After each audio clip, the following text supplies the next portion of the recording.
Hello, friend, and welcome to the U-Turn podcast.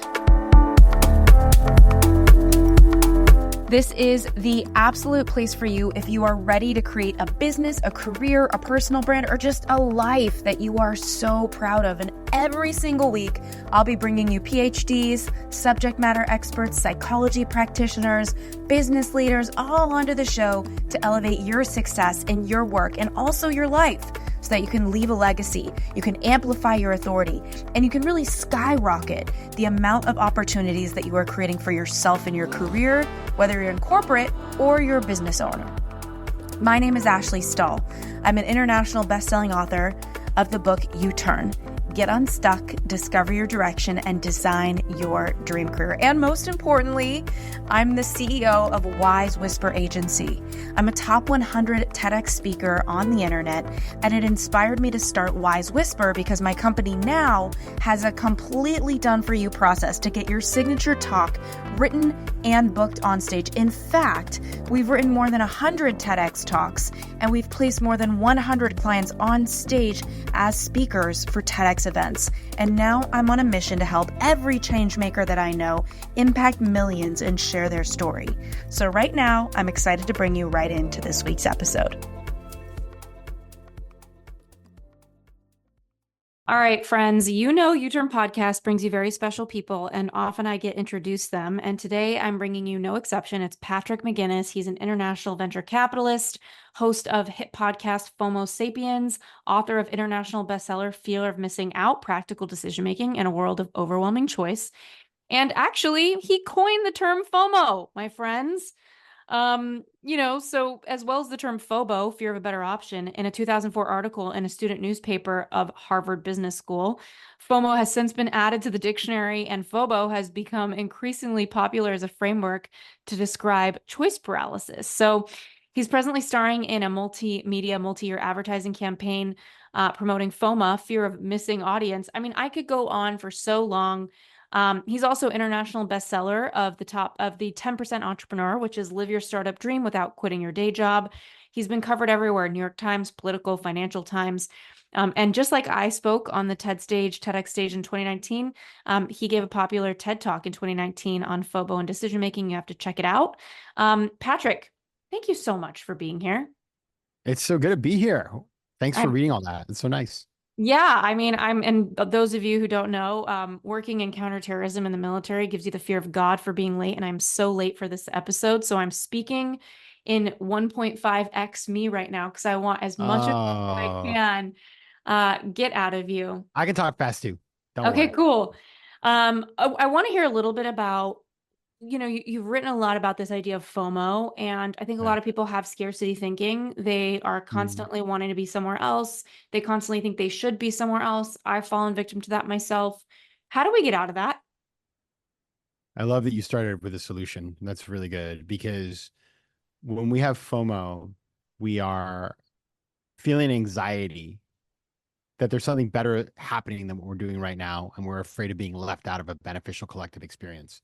So we're feeling feelings of wanting more, aspiring to more, and also being fearful of being excluded. And the reality is that when we feel FOMO, the vast majority of the time, what we're perceiving as something we want, we have no idea if it actually lives up to the billing. It's all hype. And so I think recognizing the fact that it's hype, that you have no way of really knowing if this thing lives up to what you want it to be. And also, most of the times we never critically think about whether we can even have that thing. Once you sort of dive into that, then you sort of take away a lot of the layers, right? And you start to see the triggers, because FOMO is an engineered thing by social media and advertisements and marketing and all these other things. And so you can strip that away, and that's how you get away from it. Okay. I think another thing that I'm just processing as I listen to you is I think a lot of people grieve for all the lives they could have lived, and that's a very real thing. And it's not about FOMO as much as just about processing life, right? Like maybe it is FOMO, I guess, but anybody listening right now, maybe they wanted to have one career, so for example, I had this moment recently. I worked in counterterrorism for 2 years during Obama administration, and I stepped out of it. And like 10 years later, I met this woman. She actually was a coaching client, a career coaching client. I had a career coaching business for 12 years before starting my agency. Mm. And she was in the CIA for 20 years. And she had the entire career that I was on the path to have that I didn't choose. And I felt this grief and this processing of this life that she lived that I never got to live. And sometimes I feel that overwhelm of options. We have so many damn options. Um, what would be your wisdom for somebody listening who is maybe at a fork in the road and they have multiple options to choose from? And through that lens of FOMO and all the work you've done with it, how do they, I don't know, like make a choice that actually feels right for them, that they can find peace with? Yeah, FOMO, I often say you just now like you nailed it. FOMO is nostalgia for the present. Think about that. It's a really interesting concept. And so and I do this all the time too. Like we all do this. You go on LinkedIn and you see all the jobs that your friends are doing that you could have gone after, right? And you focus with temptation is to focus on the reward that you're missing out on, but you never think about all the trade-offs that would have been required to get there, right? So Exactly. that's the thing that you have to do is like when we have FOMO, and people do because we do live in a world that we perceive to have a lot of options. Like the reality is you have no idea if you could have succeeded at these things because you didn't actually do them, but your perception is that, oh, I could have done these millions of different things. And you could have, maybe you could have gone to law school. For all you know, you would have been terrible, right? Right. But we sort of build this narrative inside of our head, and that's where FOMO becomes really toxic, and that's where the pathology begins. Is that you are telling yourself a story that is disconnected from reality, and you are feeling nostalgia and longing for something that never existed. And so you really have to pull yourself out of that and start to ask yourself real questions about like, well, what would have taken? What would have been the trade-offs? What if I hadn't done this path? All those sorts of things, and learn to let go of this alternate universe that probably wouldn't have existed anyway. Mm. Yeah, it's interesting. Like I'm moving right now from my place in West Hollywood to the Mm, beach. mm, And I really, I love West Hollywood, but I have not enjoyed living here because I have a neighbor that is like really, I don't know, she feels like a movie character. Like she like watches you. She doesn't like dogs. I have a dog. She constantly has a oh boy. comment, feedback. Um, and I'm just like excited to leave that situation. But my gym is a block away. I love my trainer. This is happening. I'm sure when I move to my new place, which I'm so looking forward to, I'm going to say, oh man, I miss these little tiny pieces of this old reality that was no longer a fit for me. And I know people feel that with people all the time. Yeah. Um, how do you navigate that grief of, I don't know, like the things you do lose while being grateful for the things you do have? Yeah, I'm like you a little bit that I live on the west side of Manhattan, and I have lived on the west side, like different. I live downtown, but I've lived on the west side, either downtown or whatever, for like my entire adult life after college, except for a couple of years. And I once had a dream that I moved to the east side, and I woke up and it was like I was terrified of the whole. It just felt so traumatic. I'm very much set in my ways. I like my routines, all these sorts of things. But the reality is that, I mean, the when you make a choice, because you are making a choice, this isn't being foisted upon you per se. I can understand if you were forced to move and you gave up a million different things, or somebody left you, and then it's a process of grieving. But when you're making a choice, you're doing so with the idea that you will gain new things and let go of others. And I think what's important to do is optimize for the things you care about, because when you think about FOMO or FOBO, fear of a better option, which is an affliction of indecision among many particularly acceptable things, um, it's really about our human desire to optimize. And optimization is the enemy of any great leader or any great person. You just simply cannot optimize everything into perfection. You have to choose the thing that you're optimizing for. And so here, based on what you're telling me, it's like you want to change your situation, get out of this weird neighbor spot, try something different. Well, you're going to be giving up on things because there's no perfect solution, but understanding and coming to peace with the fact that you're doing this for a reason really is the pathway to say, listen, you can't have everything you want. But if I can identify the things that are most important, my priorities, and go after those, then that's the most important thing of all, and the rest we can just reinvent ourselves a little bit. Mm. Okay, so I know that you also wrote The 10% Entrepreneur, Yeah. and I absolutely love that name, and that you have so many great reviews. Um, And there's so many people out there that want to be their own boss, and not everybody it's the right fit. But you talk a lot about time management. You talk a Yeah. lot about I don't know, like committing your resources properly. Can you tell us a little bit about what would be your biggest 2 or 3 messages that you would want to get across to somebody that should read that book, um, as it relates to just thriving as an entrepreneur? Yeah. So the book, is basically about side hustles. I don't like the term side hustle because side hustle goes from everything from being an Uber driver to having a startup on the side. And there's nothing wrong with being an Uber driver, but you're still kind of an employee. So that term, when I say 10% entrepreneur, the notion is you were spending at least 10% of your time, money, and energy building something outside of your day job. And and so, the big takeaways there, I would say, if we give three, number one is that entrepreneurship is not an all or nothing thing. It is a continuum. You can do zero entrepreneurship. You can do 100% entrepreneurship, or you can find a place in between where maybe you have a day job and start something on the side. So when I came out with this book, it was like quite a radical idea. It was 2016. Now it's much more accepted. But that's number one. Number two is that you really have to take stock of the resources that you have to invest, because you are making an investment. And those three resources are time, money, and what I call, or time, financial capital, and what I call intellectual capital, which means what are you good at, and what do you like to do? Because the nexus of those two things is where you're going to find the most energy, intent, excitement. And the third thing, I would say, is that entrepreneurship, no matter what form it takes, is a lifestyle. It is it's something that when you embark on it, it becomes the way you live for the rest of your life. And you never really retire from being an entrepreneur, actually. You'll always be doing something. And so understanding that is a way of being, and it isn't just like a day job thing or whatever, or it's not just about professional, is really important, because when you're a 10% entrepreneur, everything you do, you're kind of looking for opportunities to build. Oh, my sister just started a company. I'd love to be an advisor, an investor, that kind of, oh, the restaurant down the street is raising capital. Maybe I'll be an investor in that, that kind of stuff. I came up with an idea the other day that I'm like, I think there should be an applicator for suntan when you're alone.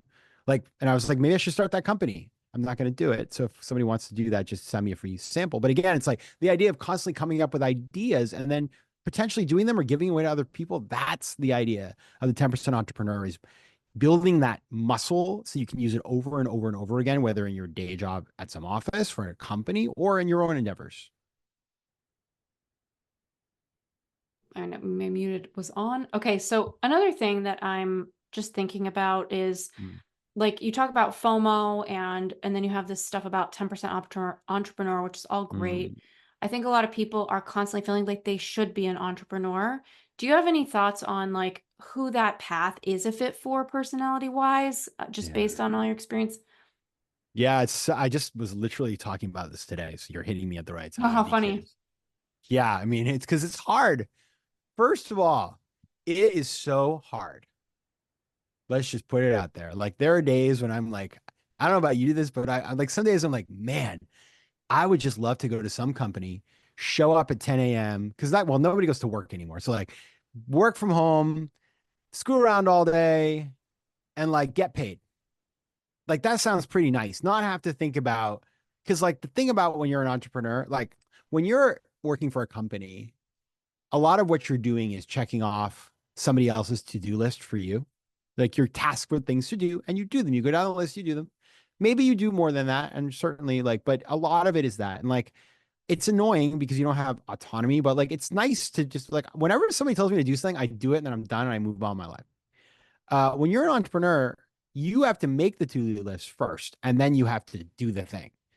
And that requires a ton of sort of motivation and resilience and a bunch of other stuff, and self-reliance. And there's a lot of rejection, like so much rejection, right? So I guess, sorry, I'm like complaining. I love it, but I'm just saying, like, this is the stuff that we all realize, right?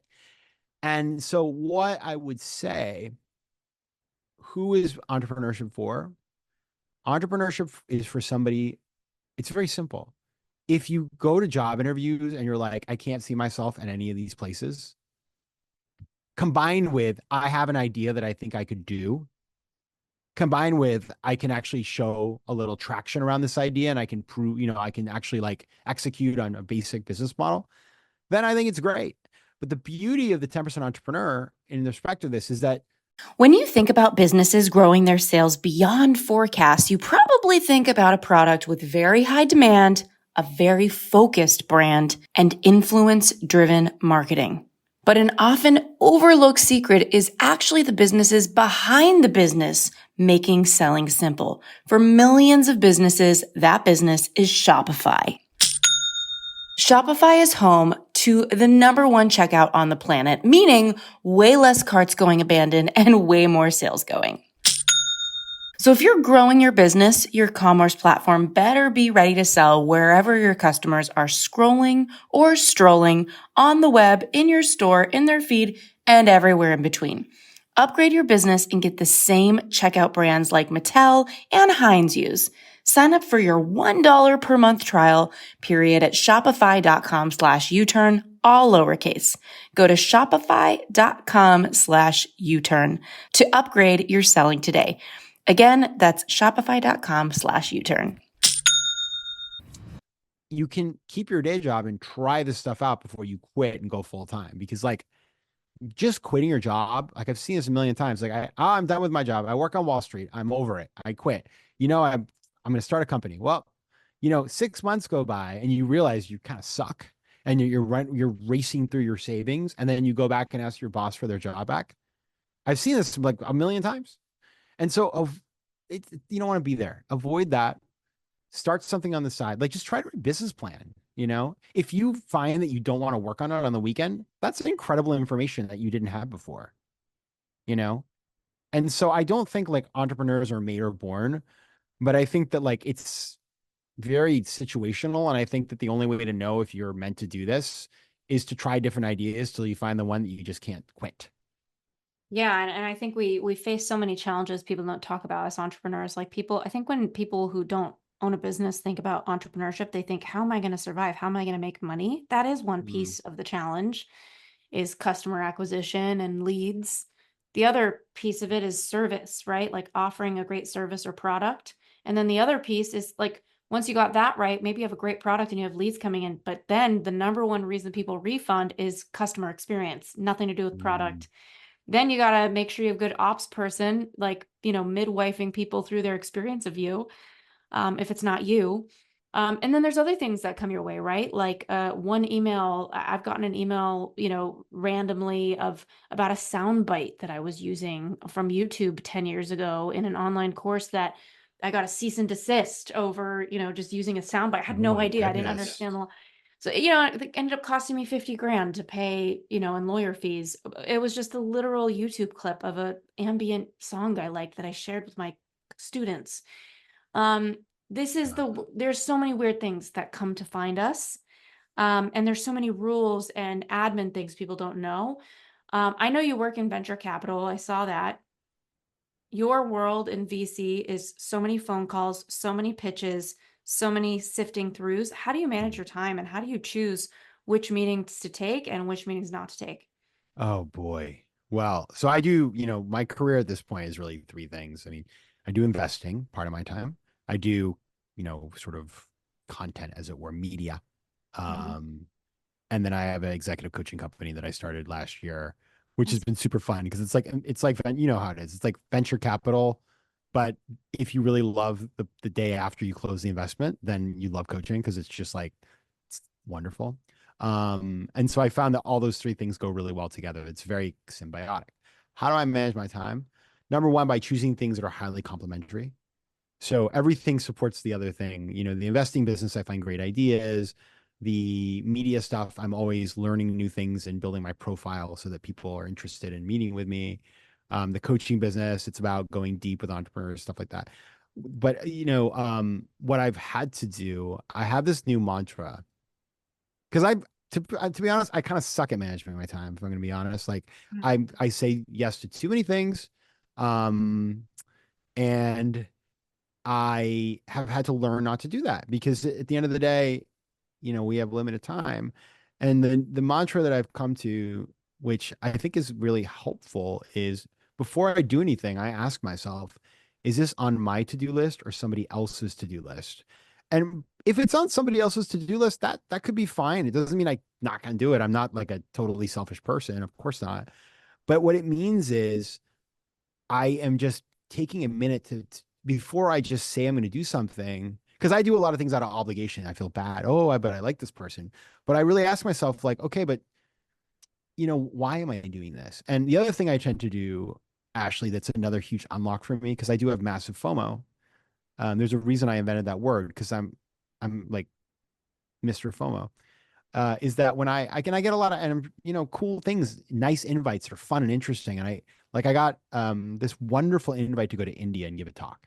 Mm, And I love India, and I haven't been a long time. And I was like, damn, India, that sounds that's awesome. awesome. Yeah. And I got all excited, but then I waited 24 hours and I came back to it the next day. And I was like, that would be something very nice to do, but I can't do it right now for all these different reasons. I let the excitement slip away, and I let the cold, hard reality of the logistics of my life come into it. And I was able to make a fact-based decision rather than an emotion-based decision.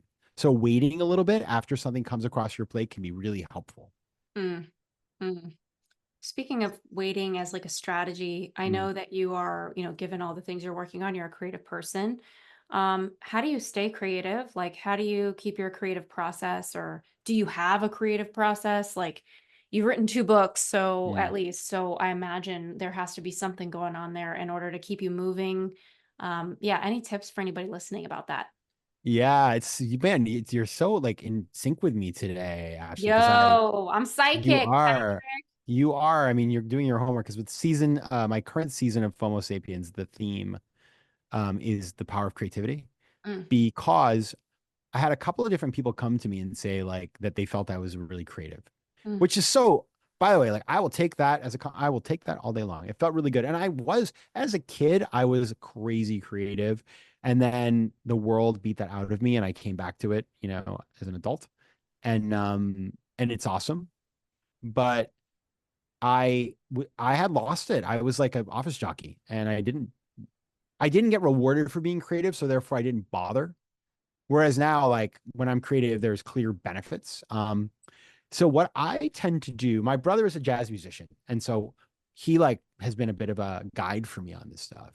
Number one is I tend to consume very diverse content and media. mm, I listen to French synth music, followed by Rachmaninoff, followed by Latin pop. You know what I mean? Like I just have a very diverse, my media diet is super diverse. Um, Whether it's like the things I watch on television or the news I'm consuming or whatever. Try to go see like crazy art, like go to like modern, contemporary, whatever, just like stuff that just makes me say like, is that even art? But like, it just like pushes it. So just try to expose myself to a lot of like divergent thinking. And that's one thing. I'd say second thing is I try to expose myself to people who are think very differently than I do. And in yeah. fact, try to dialogue with them like on things right now, like one of the big problems in our country, in our world, is that people just can't have a conversation across divide. And so I try to do that, and I'm learning to be better at that. And finally, I probably the most important thing, all that's very important to making you like a fun guy to talk to at some party. But when the rubber hits the road, in that I try to then take that and turn it into things. I write things down. I constantly writing stuff. I have lists. You wouldn't believe the lists that I have on my phone. I have a list of just words I make up. Right. Yeah. So I'm constantly just writing stuff down. I have lists. I have articles. Anytime I have an idea, I write an article about it. So I'm just constantly putting out stuff. And that's what happened with the FOMO. I wrote an article as a joke 20 years ago that became the first time anybody used FOMO. So like I see the benefit of doing this, and Yeah. having a podcast, as you know, is an awesome thing to have, because you can I'm constantly trying out my ideas. Like half the Right. stuff I've told you today, like my mantra and all, like my new idea about the to-do list, like I came up with that like 4 days ago. And Yeah. when I come up with something new, I just want to talk about it, Yeah. So And see what it does. here we are. Yeah. Well, that's the thing is like, creativity, clarity, these all can come through conversations. And that's why Three when I C's. feel the 3 C's, I've talked about that. And I think that they are important because other people have a whole planet in their head that's not your planet, and they're marinating in their planet like a tea bag. And you get to walk up and just enter into their planet, and you get all of this insight that you may have never otherwise accessed. And I think that there is so much power in that. And that's why when I feel like I'm at a plateau, I'm like, how can I just get outside and talk to people? And I'll make it a habit. It's like, I'll just talk to the person at the peanut butter aisle at Gelson's. Like, I will just chat to keep my mind moving. Another thing I do is I have a playlist called Writer Mix on my Spotify, and it's pretty much just the band Tycho. And there's something about their music that puts me into a creative state. Music that doesn't have lyrics, that's kind of ambient, it puts my brain somewhere. So I think knowing how to be creatively successful probably comes down to getting to know yourself, of what like moves the needle for you, and being willing to try those things on. What would you say for somebody right now who feels creatively stuck? They feel like maybe they don't have clarity, they don't know what they want to do with their lives, they're just feeling stuck in general. And they want to move the needle forward. What would be like your biggest thing you would recommend? Yeah, I have two things. One is kind of silly, but you'll like this because today I felt like listening to sad songs and so I went to my Spotify and I put like sad songs, and there was a playlist called Really Sad Songs, and I put it on. I don't know why I wanted. It's like I'm in a good mood today, but I put it on, and I was like, "Oh, these songs are amazing! Like, like I love every song." It turns out Spotify made the playlist out of my favorites. It curates playlists out of your favorites around the, so you could write in creative songs, and Spotify will make you a playlist with some of your favorites plus suggested songs. So first of all, do that. Take 2 seconds. Second is, this is the one that is so good. I schedule time on my calendar, which I call unstructured creative thinking time. I put an hour or two, and I just force myself to like go for a walk or sit by my desk and like not look at the computer, whatever. And I generally will come into it with a thing that I want to think through. Hey, I'm thinking about a new book idea, whatever. And I will force myself to sit and think. And you know what happens? Like minutes 1 through 5 are like a little shady, but you get into it then, and you start to really spend some time thinking, and you will have thoughts. And so making sure, forcing yourself to prioritize it on your calendar is a great way to do that.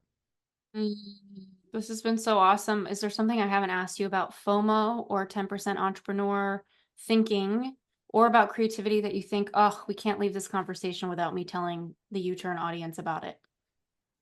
Yeah. I think I would say one last thing, which is that, we talked about FOMO,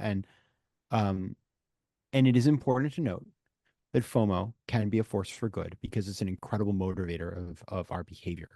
And so when you feel FOMO about something, I'm not saying, I would never say like, oh my God, that means it's a bad thing. It could be the right thing. But what you want to do is think it through with kind of the stuff we talked about earlier, and really understand why you're going to do something, and what the ROI on that activity is. And if it's positive, then it could be great. Like I ran the marathon because of FOMO, but I didn't run the marathon the day after I got the idea. I trained, right? And so that's the idea. And other than that, I think we've covered everything in my collective oeuvre. Wow, look at me go. 30 minutes. Let's go. Thank you so much. What? So efficient. I am. And tell me a little bit about where everybody could find you if they want to get started in the Patrick path. Oh my goodness. Well, you can find me at my website, patrickmcginnis.com. I'm on Instagram at Patrick J. McGinnis, LinkedIn, Patrick McGinnis. And then the podcast is FOMO Sapiens. That's the website and the Instagram. And I have a feeling if you like this show, you'll like my show as well. And and you can always reach me at letsconnect@patrickmcginnis.com. I do write back. It's not a bot. Thank you so much again for coming on. Thanks for having me.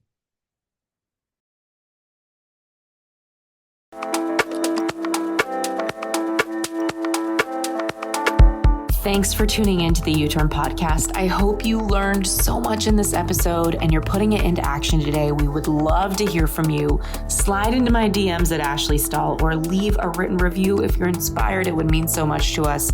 be sure to subscribe to the show because, as you know, the more subscribers we get, the better the guests we can bring you. And in the meantime, if you're looking to skyrocket your personal brand and impact millions, head on over to wisewhisperagency.com to learn more about how we are getting clients booked for the TEDx stage.